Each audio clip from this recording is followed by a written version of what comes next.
하나님의 말씀은 고린도후서 5장 14절 말씀입니다.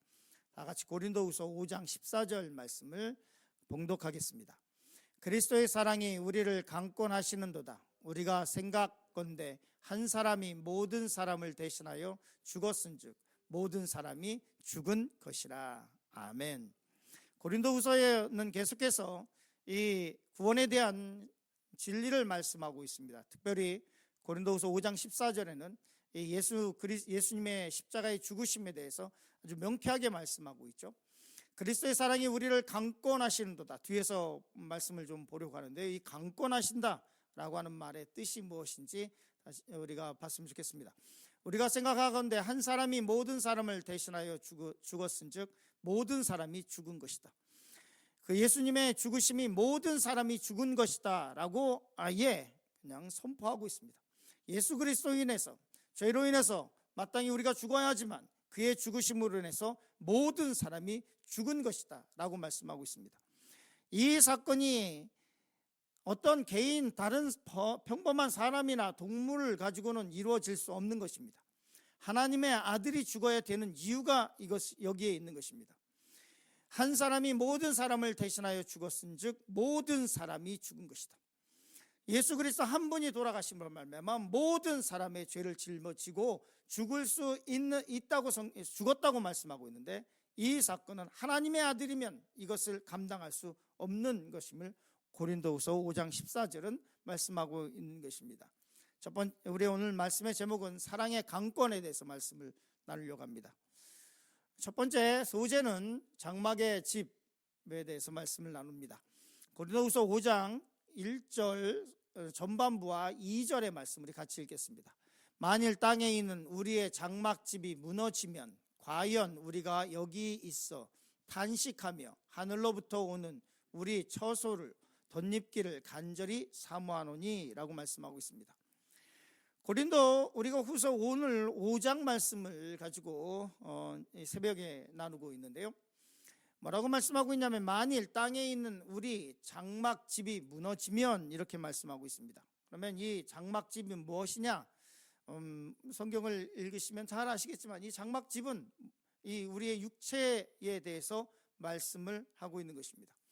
고린도후서 5장 1절에서 바울 사도는 우리의 육체의 인생의 삶, 이 땅에서의 삶을 뭐라고 말하고 있냐면 장막집이다.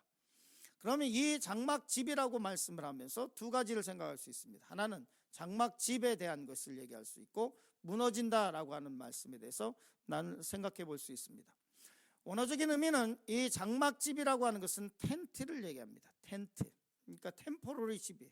그러니까 집, 우리처럼 벽돌로 짓거나 이렇게 집으로 짓는 것이 아니라 텐트를 얘기하고 있고, 무너진다라고 하는 말은 걷는다라는 거예요. 즉 다시 말해서 텐트를 걷는다. 우리의 인생이 뭐냐? 바울 사도는 고린도후서 5장 1절은 우리에게 뭐라고 얘기하고 있냐? 우리의 인생은 천막을 잠시 쳤다가 그 천막을 쑥 걷는 것, 그것이 인생이라고 얘기를 하고 있어요. 우리가 이 세상에 태어나서 이 세상에서 서로 다른 모습의 삶을 살아가죠. 어떤 사람은 부유하게 살다가 부유하게 잘 먹고 잘 살다가 가는 사람도 있고, 어떤 사람은 가난하게 태어나서 고생 많이 하다가 돌아가는 경우도 있습니다. 목사로서는 누구에게 더 마음이 가냐면 고생하고 힘들고 어렵게 사는 사람에게 저 마음이 그쪽이 더 갑니다. 그럴 수밖에 없죠. 그런데 하나님, 이분을 불쌍히 여겨달라고 기도할 때 그 간절함이 더 많이 가죠. 기도를 할 때 더 많이 가죠. 하나님, 뭐가 차이가 있어서 어떤 사람은 진짜로 부유한 가정에서 태어나서 걱정 없이 살다가 이 세상 거 다 누리다가 가고, 어떤 사람은 진짜로 고생만 하다가 하나님 갑니다. 하나님, 이 가운데서 목사로서 이 다른 인생에 대해서 뭐라고 얘기할까요? 어떻게 얘기를 해야 되겠습니까? 이런 생각이, 이런 마음이 항상 있죠. 그런데 제 마음에 드는 것은 이런 말씀이에요. 잠깐의 고난이 있을 수 있으나 고린도 후서 5장 1절처럼 장막의 집을 걷고 가는 것과 같다. 이 세상이 긴 것처럼 보이지만 그렇게 길지 않습니다. 되돌아보면 5년 10년 쑥 가고 쑥 가고 쑥 가고 쑥 가요. 그렇게 인생에 우리가 장막에 집을 텐트를 걷고 가듯이 그렇게 인생을 살다가 가는데, 그런데 2절 말씀 같이 읽습니다. 과연 우리가 여기 있어 탄식하며 하늘로부터 오는 우리의 처소를 덧입기를 간절히 사모하노니. 그러니 힘들고 어려운 상황 가운데 있는 사람이 봐야 할 것이 뭐냐면 하늘의 소망을 두고 살아야 한다는 거예요. 부유한 사람은 부유하게 산다고 해서 이 소망을 잃어버려서는 절대로 안 되고, 제가 목회하면서 여러 분류의 여러 사람들을 많이 만나게 되는데요, 강남에 아주 부유한 분을 하고 이렇게 친하게 지내는 성도였어요.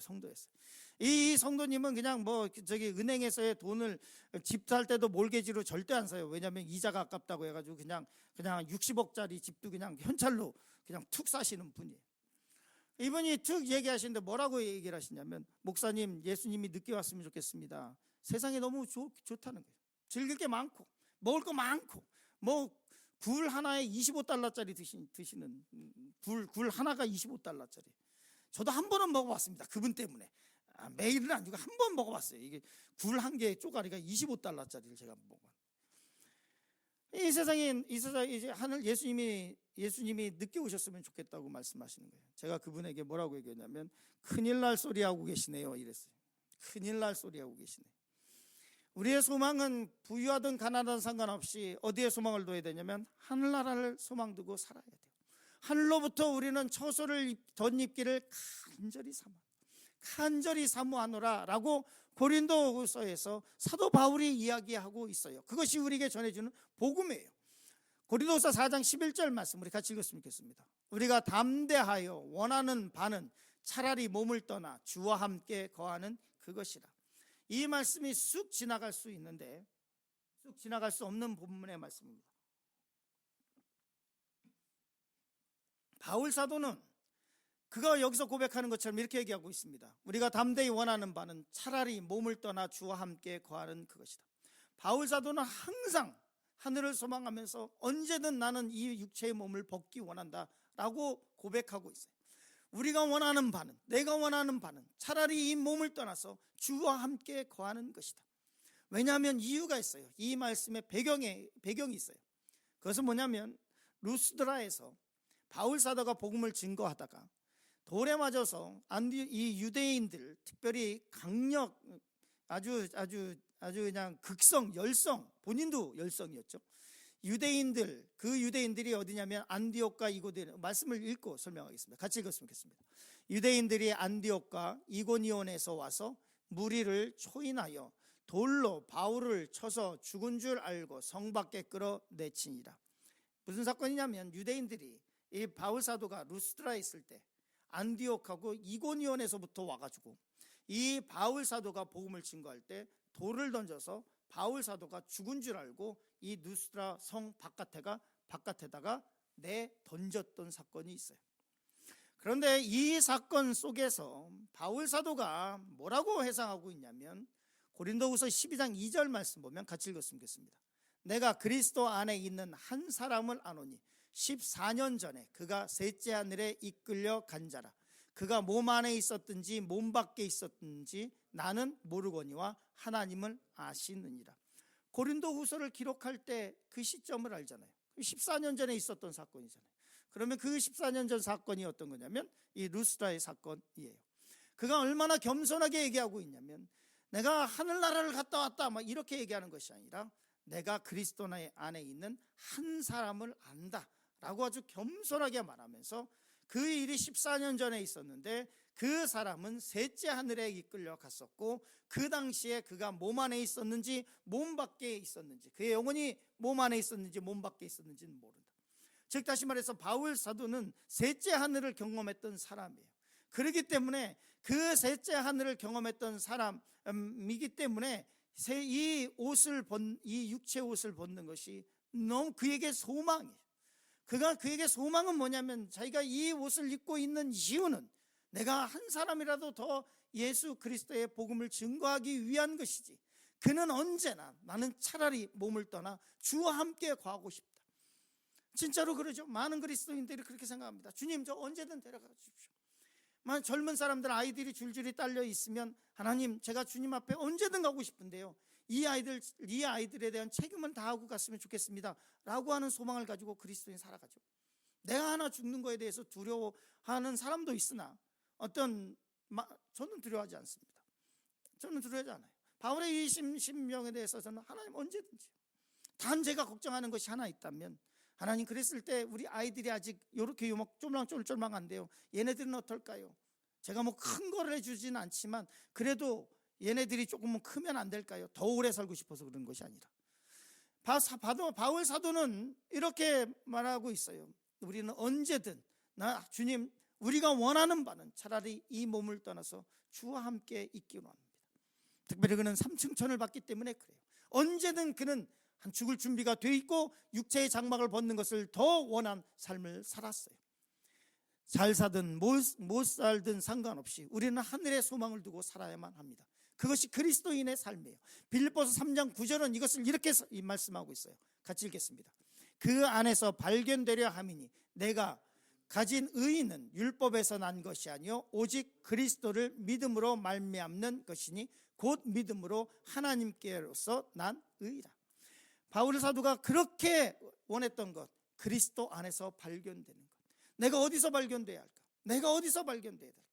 그리스도 안에서 발견되려 하는 것, 이것이 우리의 삶의 궁극적인 목적일 것입니다. 그리스도 안에 사는 것은 그럼 뭐냐?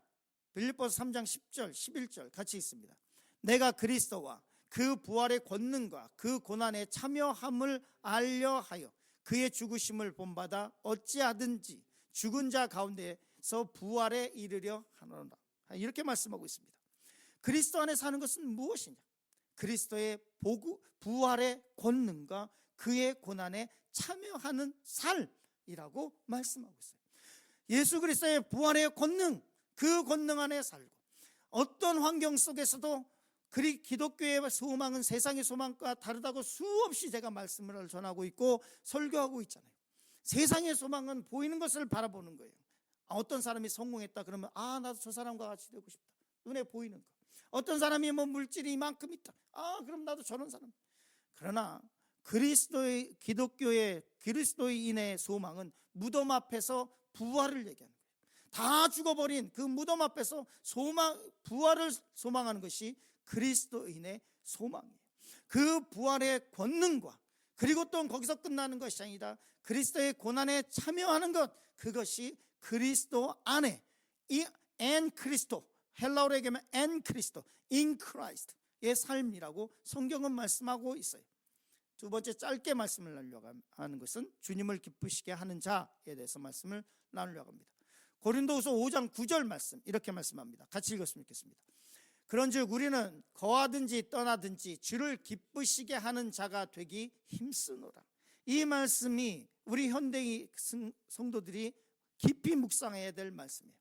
많은 성도들은 교회에 나와서 하나님 나를 좀 기쁘게 해주세요, 나 좀 부자 만들어 주시고 나를 좀 기쁘게 해주세요, 이렇게 기도합니다. 그런데 성경은 그렇게 얘기하잖아요. 그런즉 우리는 거하든지 떠나든지 주를 기쁘시게 하는 자가 되기를 힘쓰라.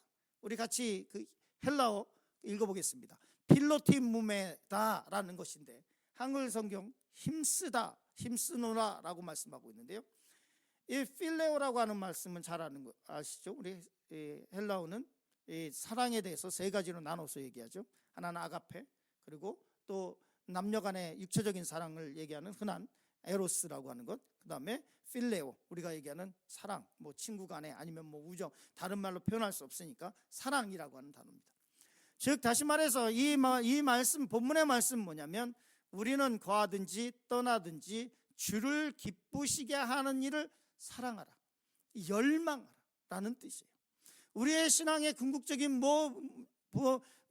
목적이 하나님 나를 기쁘시게 해 주십시오, 나를 성공적인 삶을 살게 해 주십시오 라고 하는 것이 아니라, 그런즉 우리는 거하든지 떠나든지 주를 기쁘시게 하는 자가 되기를 사랑하게 하여 주시고 열망하게 하여 주시고 내 신앙의 목적이 이것이 되게 하여 주시옵소서 라고 하는 것이에요.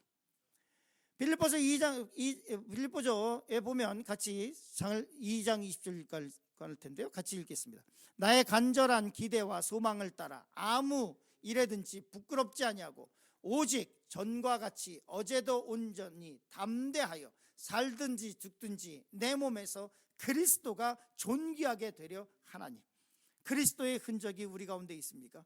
내가 그리스도 안에 있습니까? 그리스도를 기쁘게 하는 것이 내 신앙의 목적입니까? 만약에 그렇게 살아가고 있다면 여러분과 저는 아름다운 삶을 살아가는 것이고 그리스도인으로서 멋진 삶을 살아가고 있는 것입니다. 고린도후서 5장 13절 말씀 같이 읽겠습니다. 우리가 만일 미쳤어도 하나님을 위한 것이요 만일 정신이 온전하여도 너희를 위한 것이니. 바울 사도에게 그렇게 얘기하죠. 당신 미친 거 아니냐? 그러나 바울 사도는 얘기합니다. 난 그리스도에게 미치길 원한다. 내가 이 복음에 미쳐 살기 원한다 말씀합니다. 마지막으로 고린도후서 5장 14절 말씀. 그리스도의 사랑이 우리를 강권하신도다. 가끔가다 우리가 이럴 때가 있습니다. 예수 그리스도의 사랑이 우리를 강권하실 때가 있어요. 강권하다, 신의 계의, 둘러싸다, 밀어내다. 그의 사랑이 나를 강권해서 내가 할 수 없는 사랑을 나타내 보이기도 하고, 그리스도의 사랑이 나를 강권해서 내가 하나님의 사랑으로 해서 기뻐해서 더 이상 어떻게 이 기쁨을 나타낼 수 있을까? 더 이상 나타낼 방법이 없다라고 할 때도 있고, 그의 사랑이 우리를 강권해서 간에서 기뻐하고 즐거워하며, 고난이 분명히 있는데, 환난이 분명히 있는데, 아직까지도 해결되지 않은 문제가 있는데 그 가운데서 평안할 수 있고 기뻐할 수 있고 주의 은혜를 사모할 수 있게 됩니다. 오늘 살아가실 때 그리스도의 사랑이 여러분을 강권하시길 간절히 축원합니다.